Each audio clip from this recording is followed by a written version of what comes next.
Good morning, children. So as you know that we are doing the extra questions of lesson number 9, living organisms and their surroundings. In this video also we are continuing with the extra questions of the lesson. So let's start. First question is, what is the process of producing energy by the breakdown of food called? Now I have explained that हम food लेते हैं, we take food and the nutrients get absorbed in the body. अब जो energy हमें मिलती है, ये हमें पता है कि हम फूड खाते हैं तो हमें एनर्जी मिलती है, पर वो जो एनर्जी है जो हम फूड खा रहे हैं, वो जो एनर्जी रिलीज कर रहा है, इस प्रोसेस का एक नाम है. What is that process called? It is called the respiration. So respiration is the process of producing energy by the breakdown of food. जो हम खाना खाते हैं उसको छोटे छोटे पीसेस में कन्वर्ट करके जो एनर्जी रिलीज होती है, that is the process of respiration. Second question is, name the plant waste given out in the form of thick liquid. कौन सा प्लांट वेस्ट है जो थिक लिक्विड के फॉर्म में एक्सक्रीट आउट होता है? एक्सक्रीशन में हमने पढ़ा है प्लांट्स जो है कुछ वेस्ट को एक्सक्रीट आउट करते हैं, तो आपको एक वेस्ट का नाम बताना है जो थिक लिक्विड के फॉर्म में एक्सक्रीट आउट होता है. It is the latex. Latex is the excretory product of plants which is in the form of thick liquid. Third question is, what is the living component of a habitat called? Now when we have studied about habitat क्या है? The dwelling place of the organism means जो आसपास का area जहाँ पर कोई भी organism रहता है वो अडेप्टेड है वहाँ रहने के लिए, that is the habitat. जैसे हम अपने घर में रहते हैं तो हमारा habitat क्या है? हमारा habitat हमारा घर and the surrounding areas, हमारे आसपास का जो एरियाज है वो habitat है. तो हैबिटेट में हमने टू टाइप्स ऑफ कंपोनेंट्स पढ़े थे, एक था biotic component and abiotic component. जितनी भी नॉन लिविंग थिंग्स हैं, फिजिकल कंपोनेंट्स हैं या फिजिकल क्वांटिटीज हैं, वो सारी आती हैं आपकी एबायोटिक कंपोनेंट्स में, and the rest of the quantities like living organisms, जितनी भी लिविंग थिंग्स हैं, प्लांट्स हैं, एनिमल्स हैं, माइक्रो ऑर्गेनिजम्स हैं, इंसेक्ट्स हैं, ये जितने भी लिविंग बीइंग्स हैं, लिविंग थिंग्स हैं, ये सब आते हैं बायोटिक कंपोनेंट में. So here in this question it is asked about the living component of a habitat. So what is the living component of a habitat? It is the biotic component. Next question is, what is the shape of the mountain plants? जो mountain plants हैं उनकी क्या shape होती है? ज़्यादातर जब आप mountains में जाते हैं तो वहाँ आपको किस टाइप के प्लांट्स दिखते हैं? कोन शेप्ड प्लांट्स. कोन शेप के प्लांट्स होते हैं. क्यों होते हैं कोन शेप के प्लांट्स? कोन शेप के प्लांट्स होते हैं ताकि अगर विंड्स आती हैं तो विंड्स उनको नुकसान ना पहुँचा पाए, उनकी जो रूट्स हैं वो बहुत ज़्यादा मजबूत होती हैं. Next question is, why the leaves of mountain plants are mostly needle like? और जो लीव्स होती हैं माउंटेन प्लांट्स की वो नीडल लाइक होती हैं, थिन होती हैं नीडल की तरह. ऐसे क्यों होती हैं needle like? There is a reason for that. Why? Because to slide off snow and rain water easily.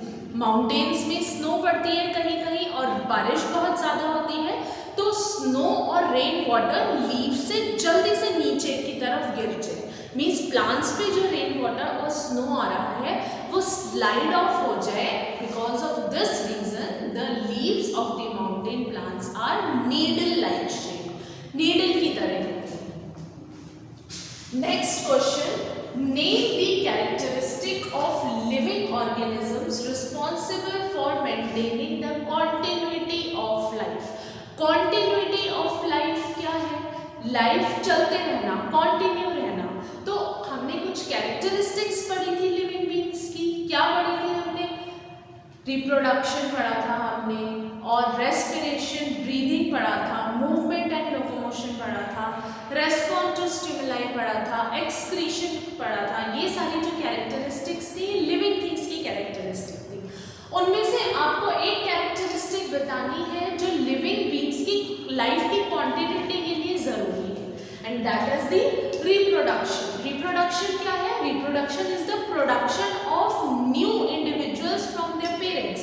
Parents से न्यू इंडिविजुअल का बर्थ होना या प्रोड्यूस होना। कोई भी लिविंग ऑर्गेनिजम्स कहाँ से आता है? Obviously it is derived from their parents, और तभी लाइफ कंटिन्यू रहती है। अगर रिप्रोडक्शन नहीं होगा, लिविंग मतलब न्यू ऑर्गेनिजम्स प्रोड्यूस नहीं होंगे, तो कोई भी स्पीशीज, चाहे वो प्लांट हो, एनिमल की हो, माइक्रो ऑर्गेनिजम्स हो, बैक्टीरिया, फंजाई, कितने बड़े से लेके छोटे से छोटे ऑर्गेनिज्म तक लाइफ कंटिन्यू नहीं रह पाएगी, क्योंकि जब न्यू इंडिविजुअल्स ही प्रोड्यूस नहीं हो रहे तो उनकी पॉपुलेशन कैसे इंक्रीज होगी? तो पॉपुलेशन उनकी वहीं खत्म हो जाएगी अगर रिप्रोडक्शन का प्रोसेस नहीं होगा। So the characteristic that is responsible for the continuity of life in living organisms is reproduction. Next question is earthworms breathe through their dash.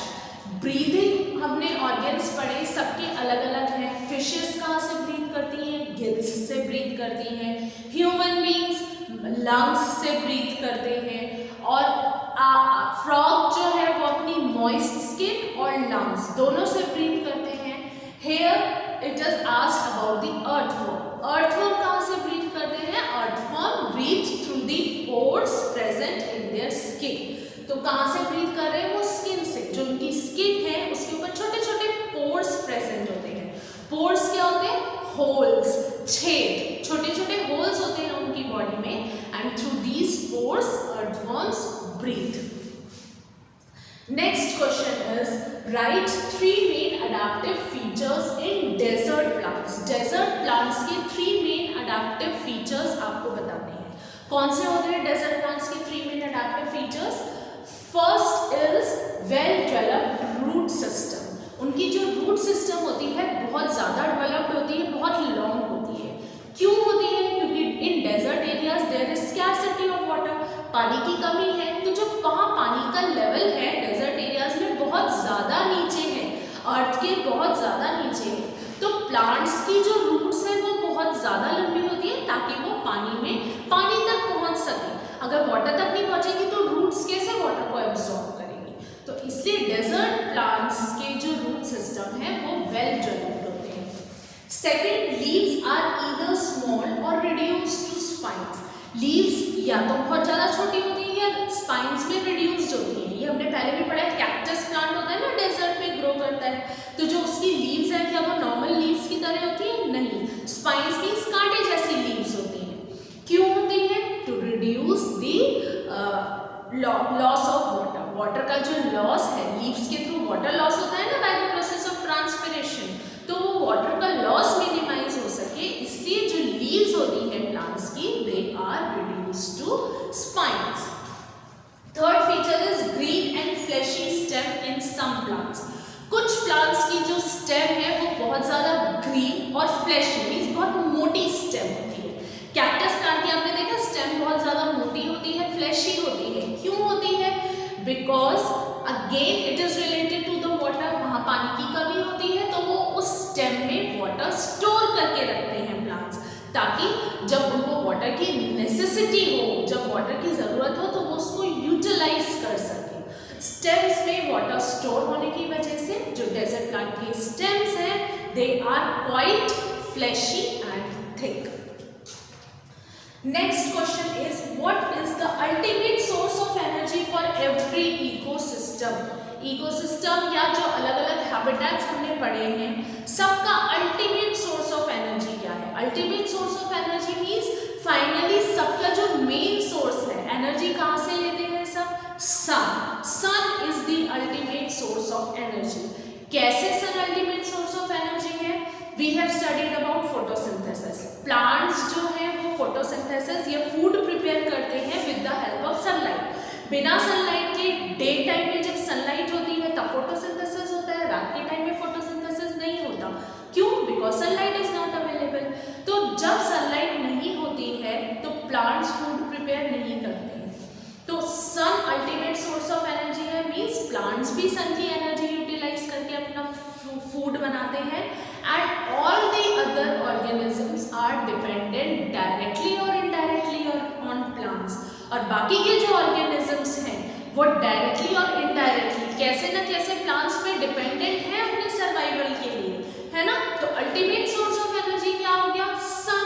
सन से प्लांट्स ने एनर्जी ली और फिर प्लांट्स में जो सन की एनर्जी है वो बाकी ऑर्गेनिजम्स में डिस्ट्रीब्यूट हो जाती है। That's why sun is called the ultimate source of energy.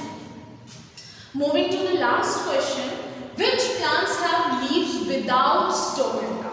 कौन से plants हैं जिसमें stomata present नहीं होता है?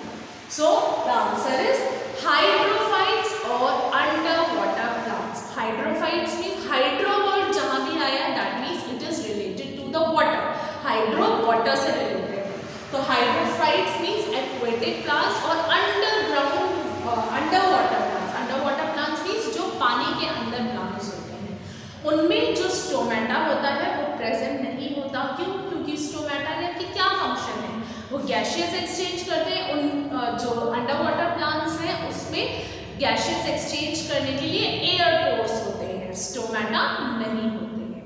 So this is all about today's video. I hope the answers of these questions are clear to you. You have to do these questions in your copy very neatly and please do read the chapter. Thank you and have a very nice day.